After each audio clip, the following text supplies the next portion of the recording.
what I love about the What Now moments is that they prompt like such deep reflection and really just understanding like who you are, what you're good at, what you want to do. And then the most important part, like what the demand is, like what the world needs. And then just trying to figure out like how to meld all those together, which is, I think, an ongoing process, regardless of if you have steady income or if you have something that's been established. Like it's just a good life skill to develop. This is Debbie, and welcome to another episode of The Offbeat Life, where I speak to inspiring individuals who ditched the norm to become location independent. We'll learn how to create sustainable laptop lifestyles from the experts that will help us achieve freedom from our 9-to-5. Hey friend, is your lack of remote skills stopping you from taking the leap to land an online gig or start an online business? Or maybe you feel overwhelmed and think to yourself, what the hell am I doing? Believe me, I know exactly how you feel. There's been so many times in the past where I wish I had someone walk me step by step, letting me know if I was doing the right thing and that I wasn't crazy. I really believe that you have the potential to turn your ideas into reality and create a freedom lifestyle. But you do need a plan that will ensure your success right from the beginning. That's why I'm so happy to say that I will be launching a membership club that will not only allow you to learn valuable skills that will help you land the perfect remote jobs, but also get support from experts who will help you reach your goals. If you want to achieve incredible things and be part of a supportive community that can help you thrive, go to theoffbeatlife.com/membership for more details.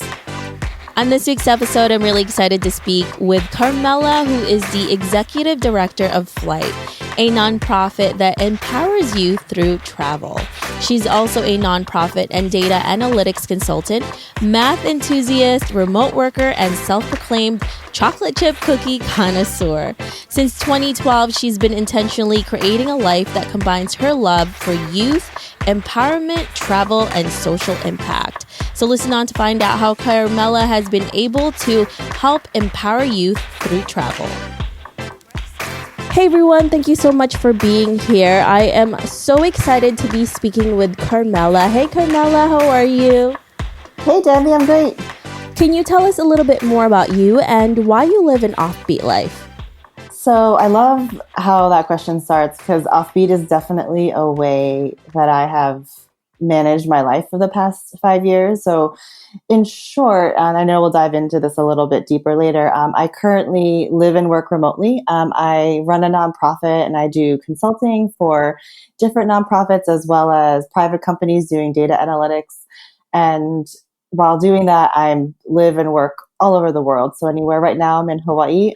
Other times I'm based in Asia, which is the area of the world I love the most, second to Hawaii. But I'm originally from the New Jersey, New York area. So I definitely have a different lifestyle than most of my family and friends. And so that's why I'm so grateful to you and the rest of the kind of offbeat life, like remote work, location independent community, because it's really inspiring to see kind of all of the ways we've lived an intentional life to maximize our potential, but then also really just see the world and explore and tap into our talents and interests. There's so many people right now who are going through this, right? So before we thought we were all offbeat and now everyone is kind of forced into this lifestyle. So has there been a lot of people coming to you recently, Carmela, and was like, how do you survive this? This is harder than I thought. Like, how do you actually work and not get distracted from all of this? I know it's so funny is the wrong word because we're living in a pandemic right now, but it's just so interesting to witness everyone transition into remote work because for the longest time I felt like people thought, oh, well, she's just on vacation all the time. You know, she doesn't have an office, like she's somewhere in the middle of Thailand or in the middle of Malaysia, like she's not really working. And then now that people are actually at home having to get things done, answer emails, get on these like Zoom meeting calls, I'm like, see, I do that. But I just so happen to be not in the US or I just so happen to not be in an office. So I think people can relate to what I do more. And then in terms of tips, I'm proactive when I see someone struggling about something related to remote work. I kind of just try to, in a kind of intentional and kind way, just share like my experiences and struggles, because I like to believe I'm very candid about doing that. I'm working from an airport, or like holding my computer up to the air so I get Wi-Fi so I can send a file. So, just to be very candid and real about how this is oftentimes portrayed as glamorous, in social media or on the internet, but really is something that requires a little bit of work to kind of create the routine and create the systems to work remotely, regardless of if you're at home, which we all are now, or our, temporary homes, or, somewhere on a distant island in some, beautiful place. How did you decide to actually start getting into this lifestyle, Carmela? Because this is not, we mentioned that this is definitely offbeat, and it's not usually what most people think of. We weren't raised to be digital nomads or remote workers. We kind of figured this out on our own. Maybe we see other people do it. How did you actually decide that this was something that you wanted to do? It wasn't really a day I woke up and I was like, I need to work online. It was a kind of a slow transition with a couple of kind of key frames over several years. So I guess it all really started back in 2012. So gosh, it was over 8 years ago.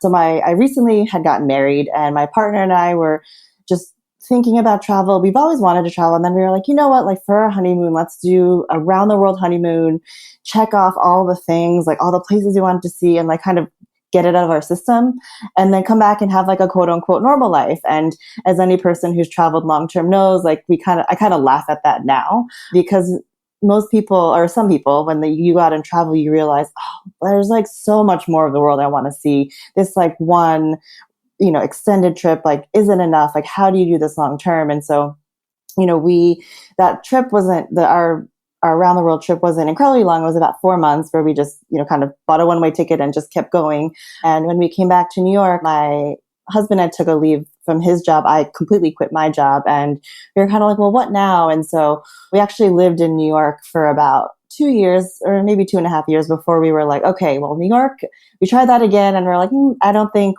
that's just not a lifestyle that really lended itself to what we really wanted to do, which was work on our like passion, like the things that we're really excited about. I work in the nonprofit social impact space. My partner is an artist. And so how do we combine all those things and just get out of that grind? Because, like living in New York, it's this constant, like 40 plus hours a week, like high cost of living everywhere. And it just takes a lot out of you.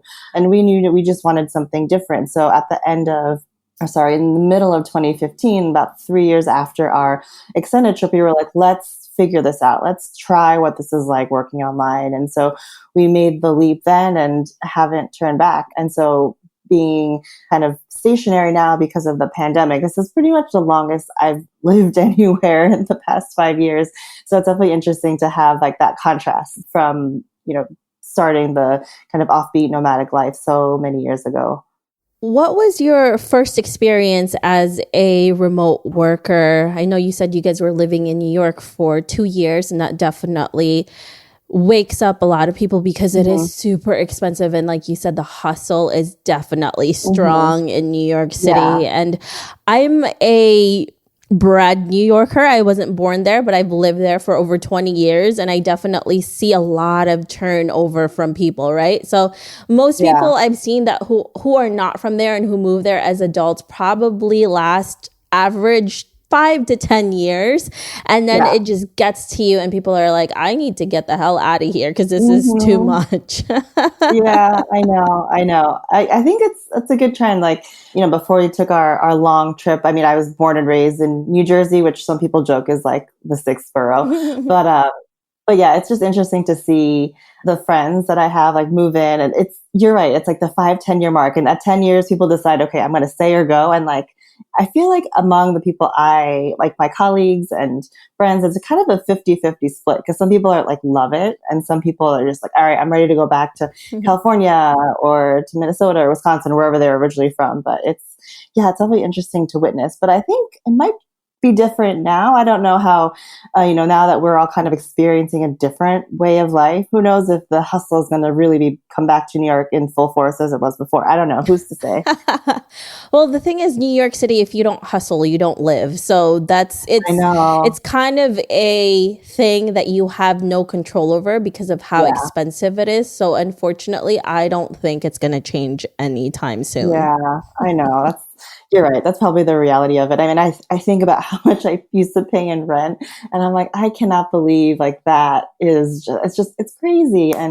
But at the same time, I still believe that New York is one of my favorite places just because there's so many amazing things about it. So, it's kind of this like love, not so much love relationship. I would never say I hate New York, but it's definitely a place that if anyone says, where are you from? I say like New Jersey, New York. One, because New Jersey, not many people know it, but also New York is a place I lived and worked for most of my life. So it's definitely a place I look at fondly. And so I'm really sad to see everything that's going on there right now. But one thing that I think you probably know, and anyone else who's lived in New York for any extended amount of time knows, that New Yorkers are super resilient. And, I just love just witnessing everything that the city does to kind of push people and get people moving forward, which is definitely admirable. Yeah, it's pretty crazy how much New Yorkers have gone through so many things. I mean, we've been there. I was there during 9/11, now the pandemic, the financial crisis, all of these different things. It's pretty insane. So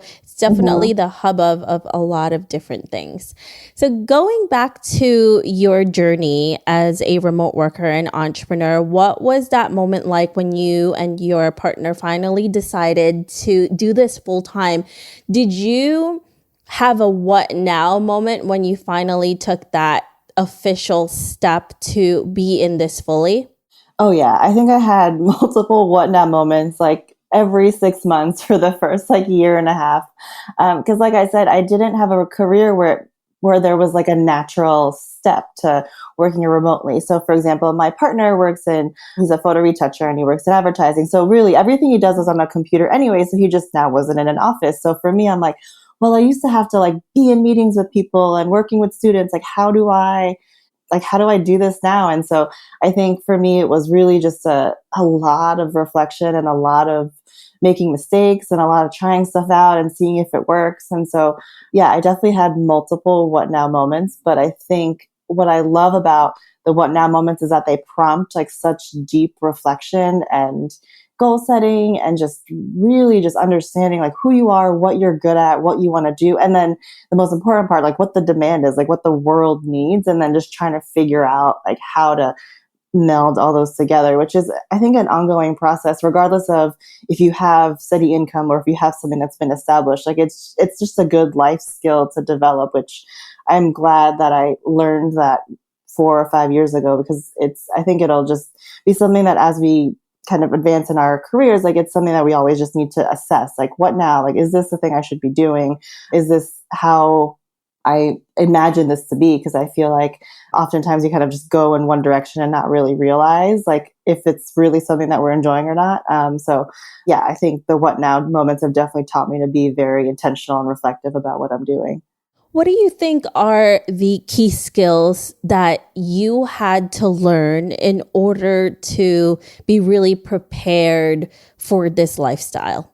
Oh, that's a good question. I think in terms of skills, I want to say a lot of it were the soft skills. So I know a lot of technical things. Like I know how to write a grant. I know how to create an amazing budget and spreadsheet. But in terms of how to really be successful as a remote worker and live this kind of lifestyle, I think it's the soft skills. So learning how to network, learning how to put yourself out there, kind of getting over the fear of getting into the unknown, and then really just being able to find like what you're interested in and then kind of side like things that are related to that. So I think it's learning how to do research, learning how to kind of connect with the right people in an authentic and in a kind of non sleazy way, and just doing the things that I think can be done in any career, regardless of if you're a web developer or if you're a coach or if you're a tutor, but just being able to put forth the right energy and effort. And then there's also a level of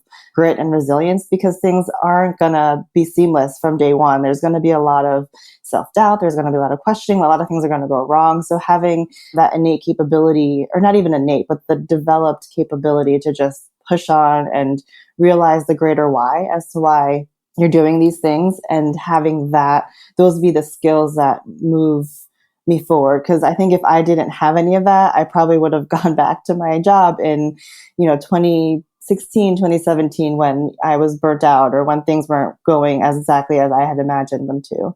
One of the things that you are really good at because of working in the nonprofit is connection and networking. And you had mentioned this a little bit, is a lot of people are afraid to connect with people because they don't want to feel spammy and, like you said, sleazy. And that's a huge part of what you do, right? Is that connection with people. How do you make those connections more authentic and not feel gross and sleazy, like you said, when you are trying to make those? For sure. I think, well, for me, it goes to maybe 2 or 3 strategies that I have, I guess, realized that I do as part of just exercising this muscle over the past several years. The first one is really having the spirit of giving before receiving. I think a lot of people approach networking in that I want this, I need this, but really it has to come from a spirit of generosity and of giving of yourself. And when you do that, it puts yourself in a different position, in a different mindset than actually wanting or needing something from other people. So having the mindset of, I really just want to help, and help in whatever way it is, whatever skill is, whatever the skill is that you have, or whatever the talent is. I think that really is just such a key mindset entering any networking space, whether that's going into an event that has 20 people, or if it's just reaching out to your favorite or the person in your industry that you idolize, just being from a spirit of, I am so excited and I want to give, whether it's giving praise or whether it's offering some type of support or help.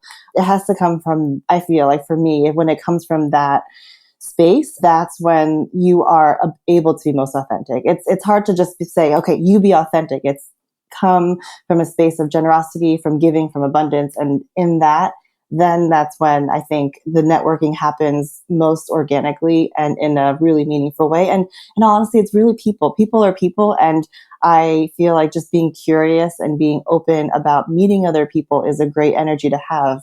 And then that kind of goes into my second strategy, which is, what's the worst thing that could happen? Like, what do I have to lose going into any networking situation? And I kind of got that quote from my husband, because when we even first started this whole nomadic living thing, he was like, well, what's the worst that could happen? And then when you imagine the worst case scenario, it's not so bad afterwards. Whether it's, again, emailing someone that you really admire, what's the worst case that could happen? He or she won't respond to you. Or if you're at a networking event, well, what's the worst case that could happen? Well, maybe you don't meet someone who you necessarily jive with or really connect with, but at least you put yourself out there and created that opportunity. And the best case scenario is that you meet someone or you meet a new community that really just helps to elevate your career, but then also you get to contribute more into an industry that you really want to be a part of. But I think it's also just really having great follow through. I often go to networking events and you meet a bunch of people, but you meet a bunch of people, so it's hard to remember what the next step is. So really being proactive about going afterwards, just doing the quick follow-up, because more often than not, I feel like we get bombarded with life. So that follow-up doesn't really happen all the time. And so I think that's another great way to be authentic, but then also just set yourself apart, because it's a small thing, the follow-up email or the message afterwards. But I feel like that's something that can get overlooked just because of the busyness of life. And, connection and networking is really even more crucial when you are working remotely or you are a digital nomad. Otherwise, you're just going to be in your apartment, in your house, and you're not going to be able to speak to anyone really, unless it's like your coworkers, So learning all of these skills, putting in place what Carmela was talking about is so helpful, because aside, obviously now everybody is feeling this, but once this is all done, you really need that human connection wherever you go. It's not just about traveling, but it's also about connecting with other people and other cultures. And all of this really makes sense when you have to implement it firsthand. Yes, I could not agree more. And in my line of work, I run a nonprofit. So a lot of my day is connecting with people, whether it's our donors, whether it's potential donors, our students that we serve, or our corporate partners. A lot of it is connection, and connection is being curious about other people and genuinely caring about what their mission is or what they have to say or what their goals are. And I think just coming from the kind of the deep human desire to just know other people and feel understood. I kind of like going way back into kind of like the psychology of it. I think that really helps because it's not, I need a job from you. I need a donation from you. It's who are you as a person? What are the things that we have in common? How could we connect deeper than, things that are on like a more like superficial business, formality level, because I think as humans we just all crave that. We all crave that sense of belonging and understanding other people and having them understand us, and to be able to have those conversations. And it's not going to be that with everyone, but to be able to just put yourself out there. I think about my journey and how many people I've met in the past 8 years that my life would be completely different if I did not take that long-term trip in 2012. I don't even know what it would look like now, because the people that I've met have definitely guided that journey. And I met them because of networking, and networking isn't necessarily going to an event, but it's being at a cafe and asking someone, oh, what are you working on? Because I could see this cool Excel spreadsheet on your screen, and then having that really just great conversation and seeing where that goes. It's so amazing what you can learn, the connections you can make when you are out there and you take yourself out of that comfort zone, especially if you're a solo traveler and you really don't have anyone to talk to, and then you really put yourself out there. It's pretty incredible. Well, Carmela, one of the things that you're doing now is you're a part of this organization called FLYTE, and it was founded by Nomadic Matt, which is a lot of people in the travel industry know about him. And you have been helping him with this project, and it's a really great organization. What do you guys do in that nonprofit organization? Can you tell us a little bit more about it? Sure, I could talk about FLYTE all day, but I'll give you the high-level overview. So FLYTE, our mission is to empower youth from underserved communities through travel. And as any traveler knows, talk to any traveler who's done this for a long time or who just loves to travel. And, they speak so about how it's transformed them, how it's changed their lives. I mean, I've just been gushing about it like 30 seconds ago. And when Matt is Matt, and he's been around forever. And his goal was to get more people out into the world and doing it on a budget, like demystifying that travel is expensive. And so at some point he realized, well, even with the best budget hacks, the best, travel tips, there's some people in our world that just will have so many more challenges in getting to travel. And that's why he created FLYTE, was to meet the needs and to create access to travel for underserved communities where families have, economic challenges, where it's just travel is not something that's in their realistic outlook. And so we have partnered since 2015 when we were founded. We have partnered with 5 schools and sent 70 students abroad on trips all across the world. I did the math earlier, and I think they've collectively traveled around 300,000 miles. And as you can imagine, for a lot of these youth, it's their first time, not only out of the country, but on an airplane for a lot of them. And it really just exposes them to so much more and really pushes the boundaries of what they can expect or what their potential is in life. Because when you travel, you realize there's so much more to the world than what I know, what I grew up in. And to be able to have that understanding coming from a place where there might be limited opportunities, it lights a fire in many of our alumni. And so they're off doing amazing things now, all because they took that trip and because they saw that there was this huge, vast world. Or, a lot of what we do is having them connect with local social enterprises on the ground. So if they come from a community where there is a need, they see someone doing work in their community, so in Quito, Ecuador, or in Guatemala, and they realize, well, I could be that change maker. I visited this great social enterprise and they're creating a feeding program, or they have a great after school program. I want to do that in my community. And so taking those lessons that they learned from their travels and then bringing it back to make their own community better. It's just this amazing full circle experience that really just hits all of my emotions and as to why travel is great, because it makes not only us better people, but it gives us the power to make the world a better place in whatever way that makes sense for us. And so I feel like to be able to create access for more youth to do this is just so powerful, and the ramifications and the ripple effects are, beyond what we ever expect. Yeah, and traveling is, I say this all the time, it's the best type of education. I think it's a lot of ways so much more so than books, because you actually experience it. Real life is really what we all need, because there's so many things that I learned in school that I don't even implement in real life, but the things that you learn in the real world is what you actually need to survive, to thrive, all of those things. So I love this nonprofit organization that Matt has started, and you have, ran with him. So congratulations with that. That is super exciting. Thank you. I tell people it's the hardest I've ever worked in my entire life for the least amount of money, but I've never felt like more richer, more fulfilled, just because I know that this is important. It's something that is often overlooked, in the kind of education space, but travel is just such a fulfilling experience, and it makes us more compassionate people. And I think it's what our world and our country needs, is to really understand who the quote unquote other is, and how they live and how they work, just because I think it really creates better global citizens, which, in times of, now where there's a lot of division and dissonance in the US, I think it's a great way to change our next future generation of leaders, of policymakers, where they could realize there are people who are different than them, and this is how they live. And to be able to be empathetic, I think are just those soft skills that make great leaders. And that's what we're doing, and hopefully doing for many, many years to come. Yeah. So when you are traveling around, Carmela, because you obviously do this with your job and even just with your lifestyle, with your hobby, hopefully you can keep doing it again after COVID. I know. What type of travel insurance do you use, or insurance? Because that's a lot of things that everyone is worrying about right now.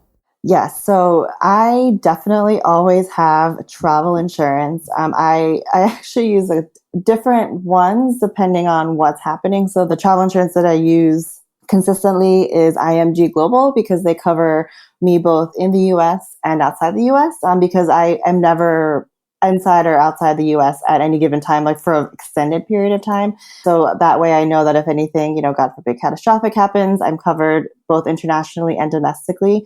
And then I also have Clements insurance as a property insurance for my laptop and for all of our, more expensive items. And then when I have friends who are coming to join me, if we're doing a very specific kind of more adventurous trip, I'll have a group of friends that we travel every year, and often we do multi-day hikes, and we do kind of things that are a little bit more adventurous and have a little bit more risk. I use World Nomads as my insurance, and World Nomads also is our insurance provider for FLYTE as well.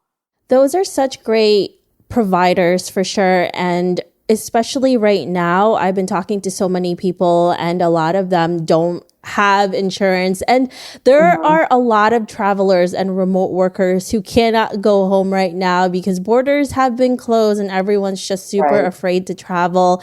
And they have been finding out that the insurance companies that they have been working with don't cover a lot of things like pandemics or even natural disasters in their policy. So if somebody was to fall ill and need treatment for coronavirus, for example, or any similar future pandemic, they are not covered. I mean, we're all figuring this out right now, and they would need to pay for everything themselves, which is horrible because obviously we're all feeling the hit that's happening right now, and then have to do that and have to deal with that as well is just awful. That's why I'm so glad to be working with Integra Global. They believe it's their duties to support their members in uncertain times like these and stand by them when they need them. They have no exclusions for pandemics or natural disasters in any of their plans, which is really interesting because before any of this happened, Integra Global already had it, and none of the people that had their plans were really affected by it. So if you guys want to know more, check out integraglobal.com and see how they can give you the coverage you'll need and maybe some you never knew you would.